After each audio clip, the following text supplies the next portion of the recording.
गुलाम नबी आजाद हो चुके हैं।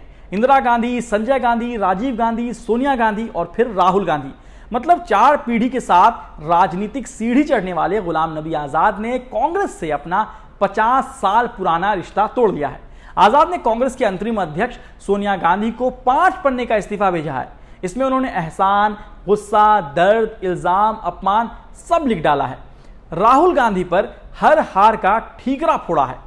गुलाम नबी आजाद ने अपने इस्तीफे में लिखा है, भारत जोड़ो यात्रा शुरू करने से पहले नेतृत्व को कांग्रेस जोड़ो यात्रा करनी चाहिए थी। ऐसे में सवाल है कि फिर गुलाम नबी आजाद ने कांग्रेस तोड़ो यात्रा क्यों शुरू की।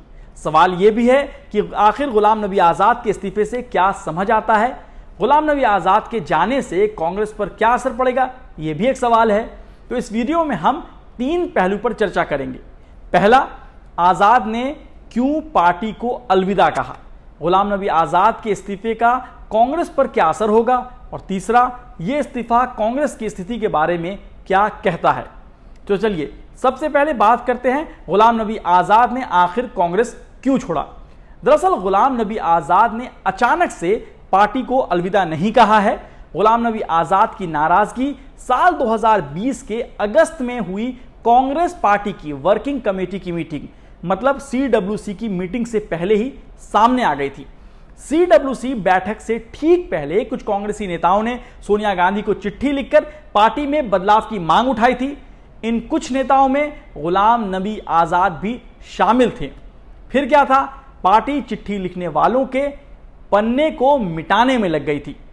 इसे आप ऐसे समझिए कि CWC की बैठक जिस अगस्त के महीने में हुई थी, उसी महीने में कांग्रेस ने संसद के दोनों सदनों के लिए एक ग्रुप का गठन किया था, जिसमें कई ऐसे नाम नहीं थे जिन्होंने पार्टी नेतृत्व को लेकर सोनिया गांधी को चिट्ठी लिखी थी। अगर आसान भाषा में समझें तो गुलाम नबी आजाद G23 नेताओं में शामिल थे। अब आप पूछेंगे G23 क्या है, तो G23 29 नेताओं का ग्रुप है जो कांग्रेस आला कमान और उसकी नीतियों से पिछले लंबे समय से नाराज चल रहा है। यही नहीं, गुलाम नबी आजाद ने इस्तीफे से पहले कई बार पार्टी को अपने बागी तेवर का मैसेज दिया था, संदेश दिया था। फरवरी 2021 में जम्मू कश्मीर में गुलाम नबी आजाद ने अपने NGO गांधी ग्लोबल फैमिली के लिए एक कार्यक्रम आयोजित किया था, जिसमें G23 के नेता राज बब्बर, कपिल सिब्बल, पूर्व केंद्रीय मंत्री आनंद शर्मा पहुंचे थे। फिर सितंबर आते आते पार्टी ने गुलाम नबी आजाद को जो उनका महासचिव पद था उससे हटा दिया। फिर राज्यसभा चुनाव जो हुआ उसमें भी पार्टी ने टिकट नहीं दिया। अब गुलाम नबी आजाद ने सोनिया गांधी को जो चिट्ठी लिखी है उसमें उन्होंने अपमान जैसे शब्द का इस्तेमाल किया है। यही नहीं, 2014 लोकसभा चुनाव में हार के लिए भी राहुल गांधी को जिम्मेदार बताया है। ऐसे में एक सवाल यह उठता है कि क्या एक बार फिर राज्यसभा ना भेजे जाने को लेकर गुलाम नबी आजाद नाराज हो गए। वहीं दूसरी ओर गुलाम नबी आजाद के इस्तीफे को कांग्रेस के अध्यक्ष पद के चुनाव से भी जोड़कर देखा जा सकता है, क्योंकि कांग्रेस में अध्यक्ष पद के लिए चुनाव होने हैं।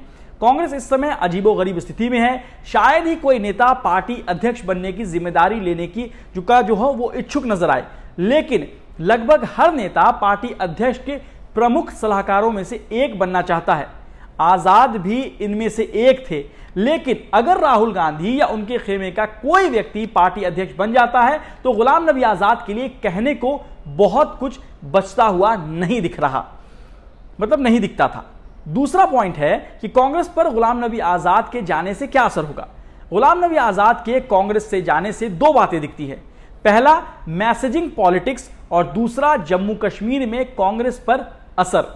गुलाम नबी आजाद ने राहुल गांधी के बारे में अपने इस्तीफे में की जो चिट्ठी है उसमें लिखा है, दुर्भाग्य से राहुल गांधी के राजनीति में एंट्री के बाद और खासकर जनवरी 2013 के बाद जब उन्हें आपके मतलब सोनिया गांधी द्वारा उपाध्यक्ष के रूप में नियुक्त किया गया था, तब राहुल गांधी ने पहले से मौजूद इंटायर कंसल्टिव मैकेनिज्म को ध्वस्त कर दिया। आगे आजाद लिखते हैं, सभी वरिष्ठ और अनुभवी नेताओं को दरकिनार कर दिया गया और अनुभवहीन चाटुकारों की नई मंडली पार्टी को चलाने लगी। इतने कड़े शब्द जो हैं वो गुलाम नबी आजाद के थे। इन शब्दों से साफ है कि गुलाम नबी आजाद जाते जाते राहुल गांधी को डैमेज करने की कोशिश कर गए। इससे राहुल के विरोधियों को मौका दे दिया। इसके अलावा पहले से कमजोर कांग्रेस में भगदड़ मची है। ये मैसेज, ये संदेश और पुख्ता हुआ, क्योंकि जैसा कि खुद आजाद ने कहा है कि वो कांग्रेस के सबसे वफादारों में से एक हैं। वहीं अगर जमीनी राजनीति की बात करें तो हरियाणा के पूर्व मुख्यमंत्री भूपेंद्र सिंह हुड्डा को छोड़कर G23 के नेताओं की जमीनी राजनीति पर पकड़ ना के बराबर है। हालांकि गुलाम नबी आजाद G23 के दूसरे नेताओं से थोड़ा अलग है। जम्मू और कश्मीर के एक पूर्व मुख्यमंत्री होने के साथ साथ जम्मू कश्मीर कांग्रेस में उनके वफादारों की टीम भी है। उनके साथ उनके कुछ समर्थकों ने भी जो है वो इस्तीफा दिया है।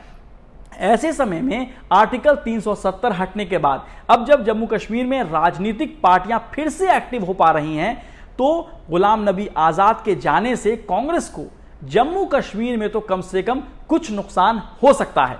कश्मीर में पार्टी के पास बड़े चेहरे नहीं हैं, कांग्रेस के पास ऐसा बड़ा चेहरा नहीं है गुलाम नबी आजाद की तरह। हालांकि नेशनल लेवल की राजनीति पर गुलाम नबी के जो जाने से या उनके इस्तीफे से कि मैसेजिंग जो है उसके अलावा और कुछ नहीं असर दिख रहा है, सिर्फ मैसेजिंग की बातें यहां पर है। अब आते हैं तीसरे और आखिरी पॉइंट पर, इस्तीफे का मतलब क्या है। कांग्रेस नेतृत्व की 4 पीढ़ियों के साथ काम कर चुका, गांधी परिवार का वफादार माना जाने वाला शख्स, आधी सदी से पार्टी के साथ रहने वाले शख्स जब पार्टी छोड़ते हैं तो एक संदेश तो जाता है, एक मैसेज जाता है। बीजेपी का ट्वीट ही आप इसके लिए देख लीजिए। बीजेपी ने ट्वीट किया है कि देश हम जोड़ रहे हैं, आप कांग्रेस जोड़ो दरबारियों। यह मामला एक बार फिर बताता है कि कांग्रेस नेतृत्व बिगड़ती बातों को जो है वो बनाने के लिए नाकाबिल है और ना ही कोई इच्छा शक्ति दिखती है, क्योंकि गुलाम नबी का इस्तीफा कोई रातों रात नहीं हुआ है। जैसा कि मैं पहले बता चुका हूं आपको कि गुलाम नबी आजाद लगातार संकेत दे रहे थे, पार्टी नेतृत्व को अंदाजा था कि वो खफा हैं, लेकिन पार्टी ने उन्हें रोकने की कोशिश की हो ऐसा नहीं लगता।